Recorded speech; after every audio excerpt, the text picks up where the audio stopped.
Bonjour et bienvenue dans le podcast du Papetier de France PNP. Je suis Marie-Caroline Mabille, rédactrice en chef du magazine et votre animatrice pour cette nouvelle capsule consacrée à la rentrée des classes, le grand rendez-vous de la filière papeterie chaque année.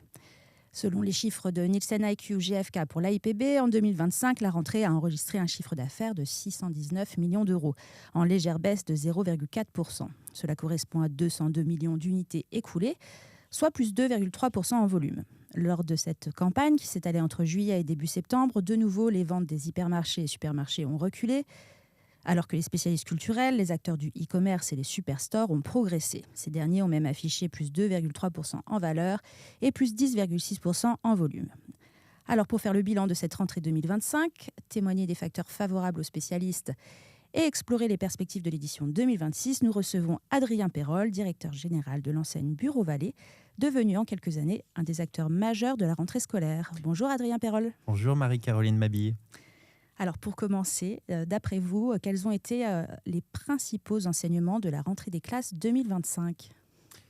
Alors tout d'abord, et ça va durer encore quelques années, on constate une baisse de la natalité en France et donc une baisse du nombre d'enfants scolarisés, donc un marché qui se réduit. Moins d'élèves, moins de ventes de fournitures scolaires. C'est mathématique. C'est mathématique. Ça tombe bien. Donc l'ensemble des acteurs marche contre le vent, avec le vent en face, parce que moins d'élèves. Donc ça, c'est le premier phénomène macro qui impacte tous les acteurs. Le deuxième, c'était une crainte, en tout cas c'est ce qu'on percevait à long terme, d'une digitalisation très forte du marché du scolaire, avec des enfants dès le plus jeune âge qui auraient utilisé PC, tablettes. Après plusieurs expériences, que ce soit en France ou en Europe et dans le monde, aujourd'hui, on peut le certifier, il y a un retour arrière de la digitalisation. Le problème de nos enfants, c'est pas de passer du temps sur les PC et tablettes. Au contraire, on est plus à réguler ça. Et un retour aux sources du stylo, cahier, avec un pourquoi, c'est qu'on ne fait pas mieux pour l'apprentissage des enfants, pour la mémorisation. Donc, il y a un usage profond. Il n'y a pas de volonté de ma part de dire, mais non, c'est mieux d'utiliser un cahier et un stylo. C'est que ça répond à un besoin profond de l'homme pour apprendre, pour comprendre, pour retenir. Il a besoin de prendre sa main, de prendre un stylo, et comme il le faisait dans les grottes il y a quelques dizaines de milliers d'années. Donc, encore pendant quelques années, nos enfants apprendront sur un stylo et un cahier. Enfin, sur cette rentrée des classes dernière, à notre surprise, juillet a été très fort. J'y vois deux pourquoi. Le premier, là aussi, il est global. C'est qu'il y a 2 ans, il y avait les Jeux Olympiques. Et en fait, les gens étaient devant la télé. Je schématise. Exactement. Parce que ce n'est pas que ça. Ils avaient autre chose en tête. Ils avaient autre chose en tête. Et la deuxième, côté Bureau Vallée, on a été très puissant en termes d'offres tarifaires dès juillet.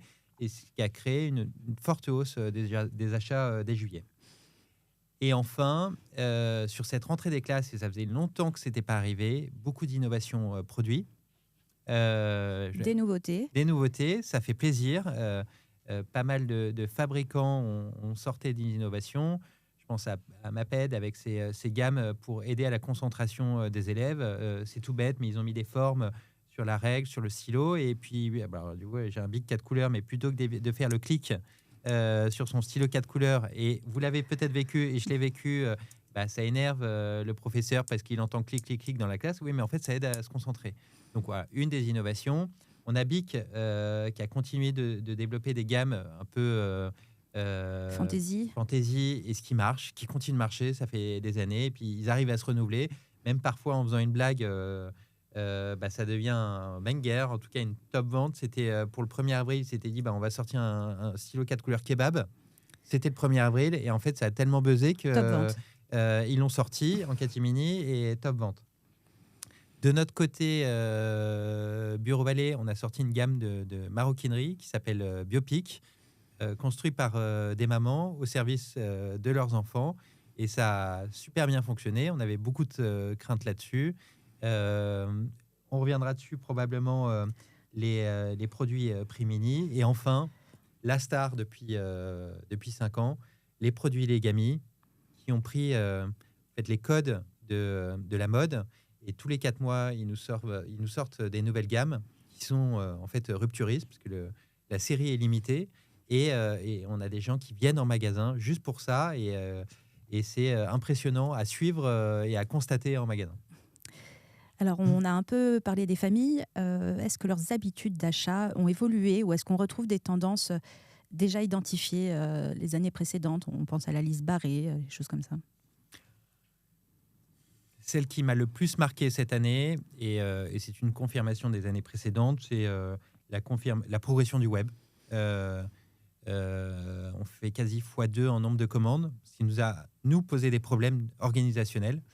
Ça fait maintenant quelques temps, en tout cas au moment de la rentrée des classes, le premier geste métier des magasins, c'est de prendre les commandes web de la nuit et puis de les préparer. La date, on travaillait dessus encore il y a quelques semaines sur comment on va s'organiser pour la rentrée des classes, avec un peu comme en grande distribution alimentaire, des équipes qui arrivent à 6 heures du matin, parce que de 6 à 9, avant l'ouverture de magasin, on est plus efficace pour faire de la manutention et pour préparer notamment les commandes web.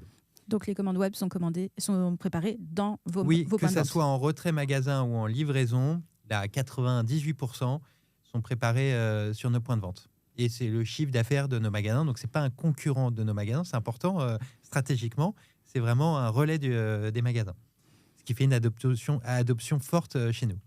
La deuxième, oui, les listes de barrés, c'est resté, à vrai dire, c'était une anomalie, je l'ai encore à la maison, et je l'achète pas, et tant mieux. Bon, évidemment, peut-être cette année, on a constaté ça, c'est que quand il n'y a plus de colle, il n'y a plus de colle, il faut quand même en racheter. Faut venir en racheter. Et puis, depuis 2 ans, parce qu'on a mis plus en avant ces fameux premiers prix, ces prix mini chez nous, on a constaté dans les paniers, déjà, on en a vendu des millions. Super. C'est bon signe. Et la deuxième, excusez-moi, c'est que dans le même panier, on pouvait retrouver la moitié de la liste scolaire qui était en premier prix, en prix mini, et l'autre moitié avec des grandes marques ou des produits fantaisie. Parce que ça soit le particulier et le professionnel, en fait, on aime bien se faire plaisir avec un stylo un peu fun, un carnet un peu fun. Et je ne mets pas, moi, client, la même valeur ou la même importance sur ma feuille qui, si elle n'a pas de marque, c'est pas très grave, d'un stylo un peu fun qui va un peu égayer ma journée. Donc une vraie mixité Totale. Dans les achats. Total. On en a un tout petit peu parlé tout à l'heure, notamment les marques et les innovations. Est-ce que ces nouveautés, elles sont encore locomotives à la rentrée? Et les marques aussi, les marques nationales? Bien sûr. Aujourd'hui, j'ai des clients qui viennent en magasin juste pour du Legami, parce que c'est du vécu et du revécu. Je l'ai encore vécu il y a 2 jours en magasin. Un client qui me disait, mais je vais jusqu'en Italie, parce que du coup, je suis sûr d'avoir... Legami, c'est italien, à la base. Ah ouais, quoi, vous faites 200 km pour ça. Il y a des marques fortes, et je ne cesse de le dire et de le répéter. Cocorico, on a des grands industriels français qui sont reconnus mondialement. Je pense au groupe Exaconta Clairefontaine, je pense à Hamelin, qui font des super produits. Les cahiers sont top, et à vrai dire, il y a un grain, il y a un savoir-faire. Je ne sais pas si c'est pas remplaçable. En tout cas, ils sont reconnus. Et quand un papa, une maman veut un bon cahier, vous achetez un cahier Clairefontaine ou Hamelin, et super, encore une fois, ils sont reconnus mondialement. Donc oui, le rôle des marques est encore important. Et Big, c'est pas un nom commun, mais on n'en est pas loin, quoi. Et on le retrouve partout. Stabilo aussi. Non, mais le Friction. Moi, le premier, pourtant, je connais les termes et on me reprend régulièrement. Je stabilote, quoi. C'est quasi un verbe. On l'a pas conjugué, et oui, ces produits sont intemporels, et tant mieux. Donc, ils sont facteurs d'attractivité. Bien évidemment. En point de vente. Et puis, j'imagine qu'ils dynamisent aussi un peu les rayons. Oui, une des innovations, le Friction, il doit avoir 10 ans. Quinzaine d'années même. Quinzaine d'années, déjà. C'était à notre échelle une révolution. En tout cas, ça a révolutionné beaucoup de trousses scolaires. Là, l'année dernière, ils ont sorti en France le 4 couleurs Friction. Le Four Colors, attention. Le Four Colors, excusez-moi. Et par ces petites innovation itérative, ils arrivent à renouveler un peu le marché. Et en effet, ça répond à un besoin. Plutôt que d'avoir 4 stylos, j'en ai un stylo. Bon, encore une fois, ils n'ont rien inventé, mais Bic l'a fait il y a 60 ou 70 ans et eux, ils le font avec un stylo effaçable. Alors passons à la rentrée des classes 2026. Quels enjeux vous avez identifiés chez Bureau Vallée pour cette prochaine campagne? Écoutez, j'en parlais hier avec les équipes. Si on fait la même croissance que l'année dernière, on sera content. Encore une fois, on est contre le vent, hein. Il y aura encore moins d'élèves cette année. L'intensité concurrentielle sera la même. Donc, il va falloir être encore plus fort. On élève notre niveau de jeu, on travaille la communication, on travaille l'assortiment, on fait en sorte que les produits les moins rupturistes, les promos les plus agressives. Donc, on y va confiant, mesurément confiant. Mais on fait tout pour donner le meilleur. Donc des promos dès juillet, comme l'année dernière? Très probablement. Très probablement. Non, et certainement, c'est un moteur de l'attractivité commerciale. Et sur les 3-4 dernières années, le poids promo, il a fait x2, x3 chez nous. C'est gigantesque. Et toujours plus de web? Toujours plus de web. C'est écrit d'avance et je vois, ça s'arrêtera un jour, on arrivera sur une asymptote. Mais en tout cas, on prépare les équipes, les magasins à cette continuité de croissance.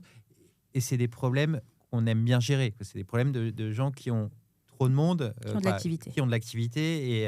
Et donc, ça se règle. Alors, ça reste un problème, mais c'est bien de les régler. C'est que ça va bien. Et les achats malins, j'imagine que les prix mini, de nouveau, la gamme va s'agrandir. Bien évidemment. Côté Biopic aussi. Bien évidemment.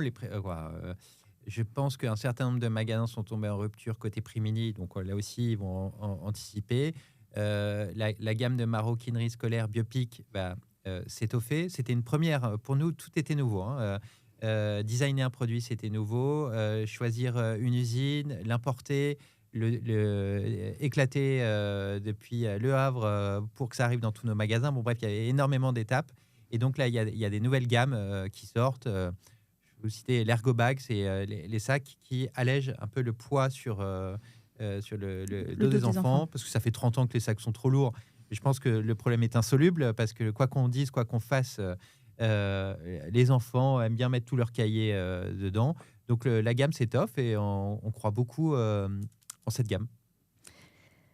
Alors, par rapport aux autres circuits de distribution B2C qui traitent le scolaire, hein, la grande distribution, les spécialistes culture, vous avez fait une belle progression l'année dernière. Quels sont les atouts des spécialistes comme Bureau Vallée, selon vous? La valeur et la perception de la valeur par le consommateur est plus forte chez un spécialiste. Toute chose égale par ailleurs, quand je vais chez un spécialiste, quel qu'il soit, moi, en tant que consommateur, j'ai l'impression, et à vrai dire, à raison, d'un conseil qui est plus fin, parce que il travaille ça toute l'année, d'un prix qui est mieux travaillé, parce que travailler toute l'année, donc vous êtes sûr d'être au bon prix, parce qu'on travaille sur une plus petite quantité de références, et un choix qui est là, parce que la particularité de la rentrée scolaire, c'est que c'est un marché saisonnier. C'est les 2 mois dans l'année, il y a un petit reliquat le reste de l'année. 8-9 semaines, en effet. 8-9 semaines. C'est très compliqué pour un généraliste de travailler ça. De plus, d'une école à l'autre, la liste scolaire vont changer, et donc va y avoir des petites particularités locales sur lesquelles il faut s'adapter. Là aussi, c'est plus facile pour un spécialiste de s'adapter localement, parce que c'est son métier. Donc, pendant encore de nombreuses années, la distribution spécialisée et les pure players spécialistes de ces catégories-là vont continuer de prendre de la part de marché aux hyper. J'exclus les super qui ne travaillent plus du tout la rentrée des classes. Il y a un petit rayon de secours, mais ils ont lâché il y a des bonnes dizaines d'années maintenant. Donc, c'est le phénomène qu'on constate depuis ces dernières années, et puis ça va continuer. Ça ne veut pas dire qu'ils ne se battent pas, hein. J'en ai quelques-uns en tête. Ils veulent être là parce que pour eux, c'est un moteur de je rentre de vacances et je remplis le frigidaire en même temps. Donc, la concurrence va rester, mais on a nos armes et on les utilise, et pour le moment, c'est gagnant. Notamment dans un contexte de la distribution qui a beaucoup évolué depuis 15-20 ans. C'est en même temps intéressant, et pour ceux qui n'ont pas su s'adapter, ça a été terrible. Il y a 35 ans, Bureau Vallée était le premier magasin spécialiste de fourniture de bureaux et fourniture scolaire. C'était une petite révolution sur le marché. J'étais encore très jeune à l'époque, mais je l'ai vécu. Tout le monde regardait ça comme un ovni. Il y a 10-15 ans, Amazon est arrivé, le pure player généraliste, le centre commercial qui vend tout. Là aussi, ça a été une révolution. Alors, on a notre Cdiscount national, on en a d'autres, mais c'est celui qu'on garde le plus en tête. Ça a perturbé pas mal de marchés. Ça ne nous a pas impacté, quasi peu. Pourquoi avec le recul, quand vous avez pris choix conseil et pourquoi je vais changer de crèmerie alors qu'ils font bien le boulot. Les mecs sont sympas, les prix sont attractifs. Amazon ne fait pas beaucoup mieux. Ça ne veut pas dire qu'ils n'ont pas pris des parts de marché, mais pas chez nous. Et puis, on a vu arriver Action, il y a quelques années de ça. Les discounters. Les discounters, là aussi, Action en tête, qui annonçait moi, je vais ouvrir 100 magasins par an. Non, mais j'ai souri. Hein. Mais à culpa. Non, mais 100 magasins par an, c'est énorme. Non, mais ils l'ont fait. Et Action, il y a marqué papeterie sur leur enseigne. Vous rentrez sur de la papeterie. Alors, OK, c'est beaucoup de loisirs créatifs, mais ils prennent de la part de marché. Et une partie c'est non panélisé sur les stats GfK, donc on ne le voit pas. Pas encore, en effet. Pourtant, les gens achètent une partie de leur fourniture scolaire pour rester dans ce thème-là chez eux. Et là, sur ces derniers mois, parce que l'actualité est très chaude là-dessus, on constate la disparition des spécialistes comme Bureau Vallée et Top Office et Office Dépôt qui, par rachats successifs, ont quasi disparu. On parle d'une dizaine de magasins maintenant chez Top Office et Office Dépôt. Pour partie qui n'ont pas su s'adapter, ils ont leurs propres raisons. Parce que notre marché aujourd'hui, c'est totalement atomisé et en fait, on est concurrents de tous. Depuis 3 ans maintenant, il y a Temu, c'est fabricant, fournisseur, client final. C'est ça, la distribution est zappée. On fait pas beaucoup mieux. Hein. Et donc là-dedans, il faut s'adapter à marche forcée. Et si vous le faites pas, c'est terrible et ça va très très vite. Donc être agile, repenser ses modes de fonctionnement. Tous les ans, j'en ai fait une petite tribune sur LinkedIn il y a quelques jours. Chaque année, il faut améliorer son niveau de jeu parce que chaque année, l'intensité concurrentielle est plus forte. Chaque année, les demandes clients et l'expérience client doit s'améliorer.